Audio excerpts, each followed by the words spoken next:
আসসালামু আলাইকুম রহমতুল্লাহ। এটা মইনুট ঘাট, ঢাকার দোহার-নবাবগঞ্জে পদ্মা নদীর পাড়ে, এবং জেলেরা মাছ ধরে নিয়ে আসছে। দেখতেছেন যে জাল থেকে এরা মাছ ছোটায় ছোটায় ক্যারেটে রাখতেছে।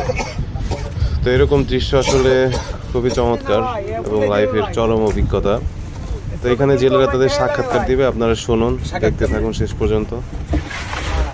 কাকা মাছ কতগুলি ধরলেন? এই তো 2 দিনকার মাছ কাকা। 2 দিনকার মাছ কয় মন না, 2 দিনের মাছ। 2 দিনকার মাছ। বড় ডিভাই করেন, বড় ওই সেরা সেরা এই যে বড়গুলা আছে, বড়গুলো আছে, ছোটগুলো আছে। নারী কত অভিনয় জানেরই। নারী আর ইলিশ মাছ একরকম হয়ে গেছে।